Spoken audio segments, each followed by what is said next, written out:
Welcome to this edition of the Head to Head Podcast. I'm your host, Cam McKinney. This is episode number 89 of the podcast. And in this edition of the podcast, I want to talk about the star of the Boston Celtics, Jayson Tatum, who in his third year in the NBA is finally living up to the hype that we all thought Jayson Tatum could become an NBA star. And he is certainly doing that in his third season in the NBA so far. This year, Tatum is averaging 22.9 points per game, 7 rebounds per game, and shooting 38% from free. And I think the biggest question for Tatum coming into this year was he going to be aggressive? Because last year, through all the struggles of Jaylen Brown, Kyrie Irving, Gordon Hayward, them getting all the shots, and him kind of taking a backseat last year, this year, Jayson Tatum is taking 6 more shots this year. We're going to look at any stat this year. It's not the points per game.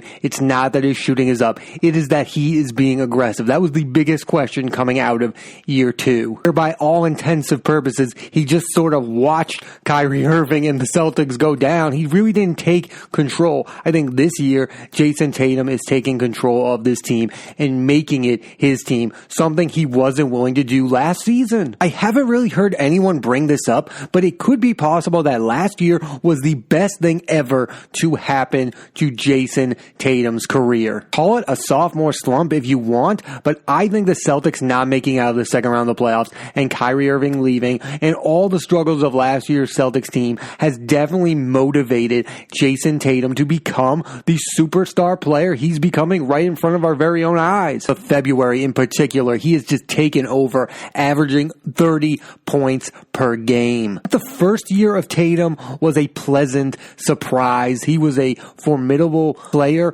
right out of the gate. They went to the Eastern Conference Finals where him and Jaylen Brown were really the main reason the Celtics were able to get that far. Then in year 2, the Celtics were the biggest disappointment in the NBA. And this offseason, Kyrie Irving leaves, Al Horford leaves, Terry Rozier leaves, Marcus Morris leaves, and you're left with Jayson Tatum and Jaylen Brown. And I think understandably, a lot of people questioned whether or not those two were going to be enough for the Celtics to be a top-tier Eastern Conference team, because I don't think adding Kemba Walker was enough for Celtics fans to be reassured that the Celtics were going to be on the right track. I think we all went into the season thinking if Jayson Tatum or Jaylen Brown do not take the next steps, the Celtics do not have the necessary players and star power to get back to an Eastern Conference Finals appearance or even get out of the first round. I think there were serious amounts of Celtics fans that were willing to give up on Jayson Tatum, and I just think that's silly given that he's still 21 years old. And last year was complicated for Jayson Tatum. I don't think it was all his fault. I think he was trying to take a backseat to the egos that were in the room. Marcus Morris was calling out the team. Al Horford was there for the leadership role or lack thereof. And Kyrie Irving was doing Kyrie Irving type things in the media. I think it was a weird situation for a 20-year-old player to be in. To mention the fact that they started the year with Gordon Hayward starting, and that just complicated things because him, Jayson Tatum, and Jaylen Brown and Gordon Hayward all basically play the exact same position, which is still really awkward, but this year they have really figured that out, with Hayward averaging 17 points a game, Jaylen Brown averaging 20, and Jayson Tatum having his breakout season. These 3 players have learned how to play together. I think people forget that in most cases, on most NBA teams, if they're 2 young players, Jaylen Brown and Jayson Tatum, lead them to an NBA Eastern Conference Finals, those 2 players would be the marquee names for that team the very next season. That next year, Gordon Hayward comes back, Jaylen Brown goes to the bench. Kyrie Irving comes back, it's not Jayson Tatum's team. Maybe the lesson should have been learned that last year should have been Jayson Tatum's team from the get-go. I don't think it's necessarily Jayson Tatum's fault. I think maybe the Celtics couldn't see the potential in year 2 that it should have been Jayson Tatum's team from the very beginning. Again, I think it might be best for both of those players in particular to have gone through a season like that. I mean, remember that offseason when Jaylen Brown was saying he was going to win 6 NBA championships? Like, he took the winning way too far. I think Tatum and Brown were way too cocky about going to the Eastern Conference Finals. especially because it was Tatum's first year. I think winning that early on in that kind of big stage can be very bad for a young player like that. I think there's an advantage that Jayson Tatum is 21 years old and has already gone through one of the most difficult situations to go through in the NBA when a star player is unhappy in a situation. He had to deal with Kyrie Irving being unhappy with the Boston Celtics last season. I think a lot of players go through that, like LeBron did that with the Lakers last year. All those young players that dealt with that are gone, and they are also kind of thriving. Brandon Ingram has thrived in his new place with the New Orleans Pelicans. If you can deal with that situation and make it out on the other side as a productive player, D'Angelo Russell had to deal with it with the Lakers, and Kobe Bryant, that situation with Byron Scott. I mean, you can make it through that situation and it can actually propel your NBA career, because I think at some point in the NBA, you are going to be a player who has to deal with another star player who is not happy to be on your team. And I think the fact that Jayson Tatum went through that at 21 years old has actually been beneficial for him in his third season, which has become his breakout moment. Because of what happened last year, he is not taking a backseat. He is going to head-to-head with LeBron James, scoring a career-high 41 points. He has two 35-point games against Kawhi Leonard, Paul George, and the LA Clippers. He is bringing it night in and night out, no matter who the opponent is. Like the last two games that I've seen them play against the Trailblazers and Jazz, no matter who the opponent is, he's going up against them and scoring 30 points no matter what. He knows it's his team. There's no longer chatter of whose team the Boston Celtics is. The fact that they have a player, it is his team, it is unquestionably his team, is the best thing that can happen for the Boston Celtics this year and moving forward. Even if they get bounced in the first round or the second round of the Eastern Conference,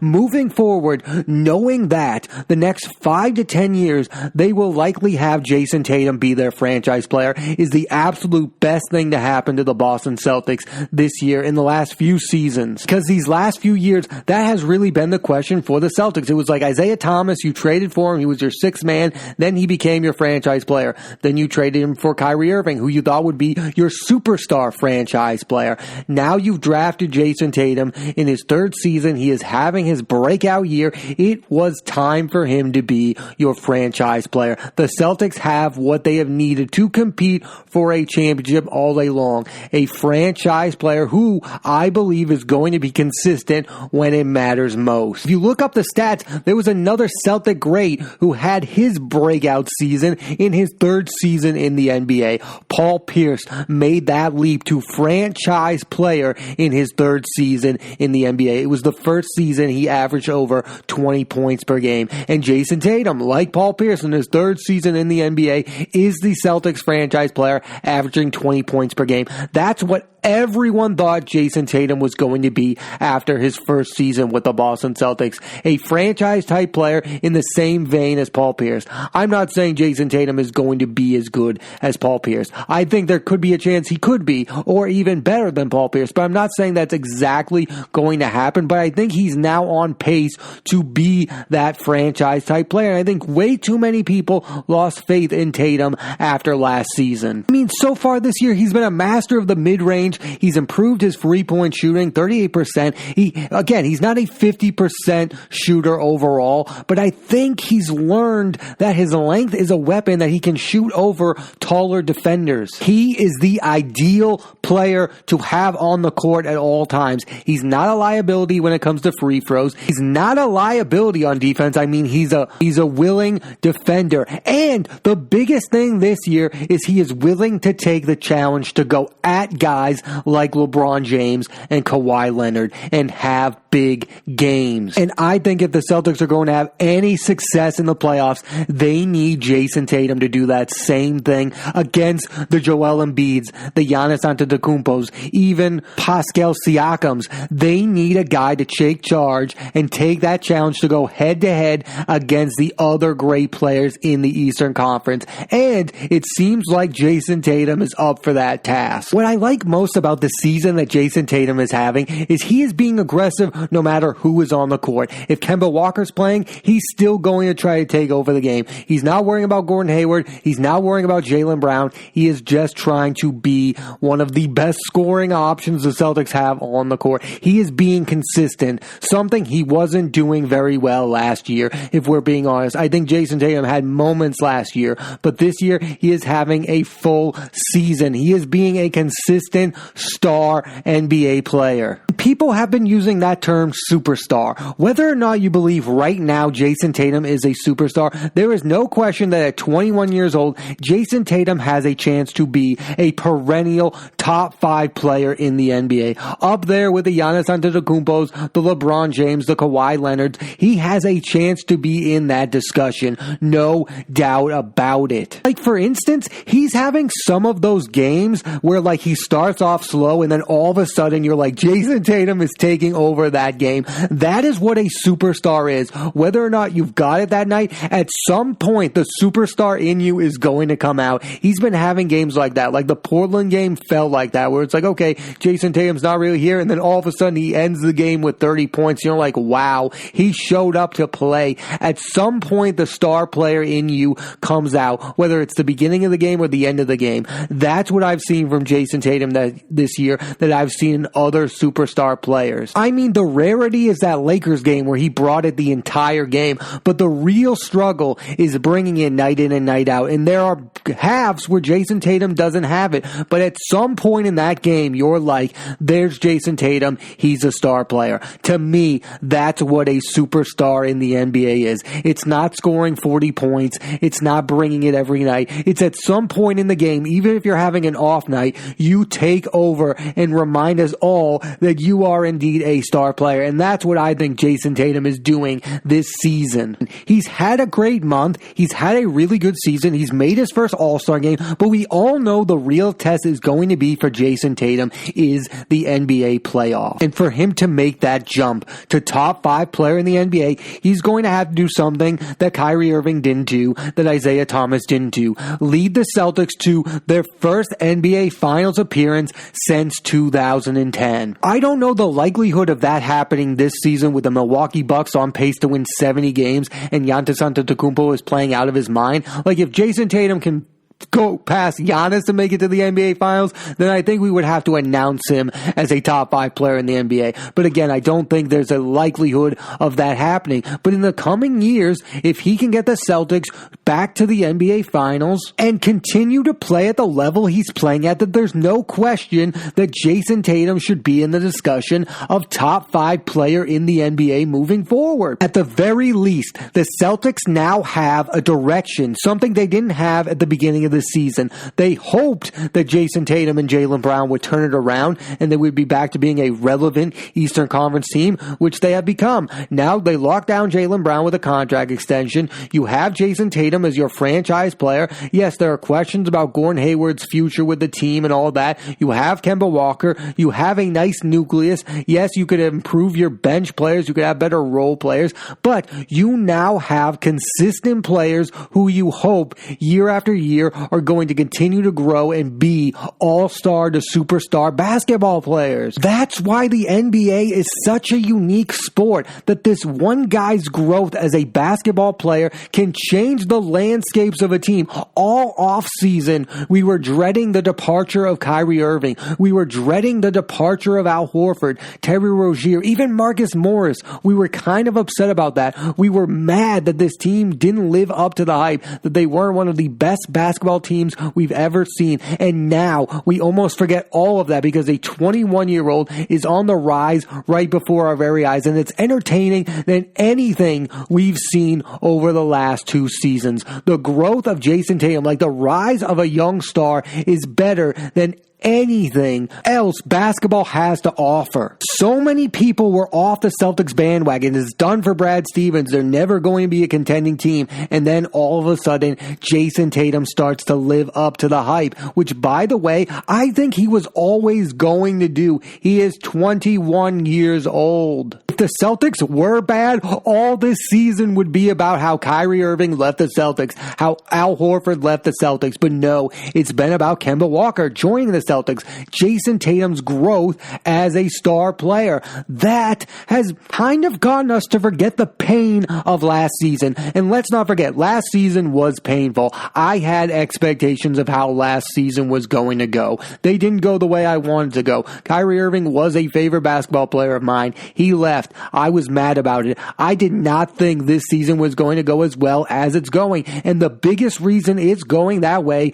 is because of the development of Jayson Tatum and Jaylen Brown also. They are living up to the expectations of being the third pick in the NBA draft because they're really doing what they should have done after going to the Eastern Conference Finals. They are making it their teams. It is definitively Jayson Tatum's basketball team. It's also great to see that while Tatum flourishes, his teammates are not taking a step back. They're not just watching him score. Like each of the 3 of the last 5 games, all 5 starters have scored in double digits. Like even the Daniel Tices and the Enes Kanters of the world are still scoring the basketball. Jaylen Brown is still scoring. Gordon Hayward is still scoring. They are not taking a back seat to Jayson Tatum like some NBA teams do. They take a back seat to their star player. Jayson Tatum is becoming a star player, and the Celtics need that, but he's also letting the other players on his team flourishing. Jayson Tatum is also being a good teammate while becoming a great NBA scorer, which I think is an incredibly hard thing to do. Listen, he could definitely improve on his passing, but he is letting other teammates take over the basketball game when he doesn't have it going. He's letting his other teammates flourish. That's the biggest difference between last year and this year. Last year, it was like it's Kyrie's turn to score. It's Gordon Hayward's turn to score. It's Jayson Tatum's turn to score. It's Jaylen Brown's turn to score. They never were in sync. This year's Celtics team is in sync with one another. Jaylen Brown and Jayson Tatum are going to bring it night in and night out. And there are going to be some nights where Gordon Hayward is on fire. There's going to be other nights where Daniel Tice, of all people, are going to have big games. They are allowing other players to have big games. It's not Jayson Tatum's going to have a big game or we're going to lose the basketball game. It's if Jayson Tatum's not having a big game, someone else is going to step up and the Celtics are going to have a really good chance of winning that basketball game. Or, like what's been happening recently, if one guy has it in one half, Jaylen Brown will be great in the first half and then Jayson Tatum will take it home the second half and the Celtics will have some really good wins against some really good teams like the Clippers. They will be really competitive against the Lakers. They are competing against these teams because they themselves feel like a team with a star player. It's Jayson Tatum and the Celtics. They are both on the rise at the same time. It's not one or the other like it can be in some cases in the NBA. I want to say, I don't know if the Celtics were ever willing to trade Jayson Tatum, but it also feels so great that I've seen the development of Jayson Tatum. It feels better than just trading him away and getting an established star player. I think the magic of basketball is seeing this young 21-year-old become a superstar player out of nowhere. Like, we didn't expect him to be this good at this point in his career. I think that's the honest truth. Like, yes, it would be great if they had traded him away for Anthony Davis and Anthony Davis had become the face of the Boston Celtics. But it doesn't feel the same way. It doesn't feel the same way as Paul Pierce being a Celtic for life. It doesn't feel the same way as Larry Bird shining with the Boston Celtics when they developed him. Developing Jayson Tatum is what's making this special. The development of Jaylen Brown is what's making this special. They have developed this team. Yes, they've acquired Kemba Walker, and that's great, but the development of Jayson Tatum has been, thus far, the best thing of this season, and it wouldn't have been the same if they had just traded him away and gotten another star player. So I give kudos for the Celtics for keeping Jayson Tatum. If they wanted to or not, the fact that he is here, he is shining, it is his team, and he is taking control is the best thing happening with the Boston Celtics this year. And moving forward, he will be the biggest reason why they are going to be a team to beat in the Eastern Conference for years to come. Whether he's a superstar, all-star, top 5 player, there is no more question that at the very least, Jayson Tatum is the best player on the Boston Celtics moving forward. Go back 2 years ago where Jayson Tatum was allowed to be playoff Tatum and be the main scorer on a team. If Jayson Tatum can go back to being that in the playoffs, the Celtics have a very good chance to make it to the Eastern Conference Finals. And then anything can happen against the Bucks.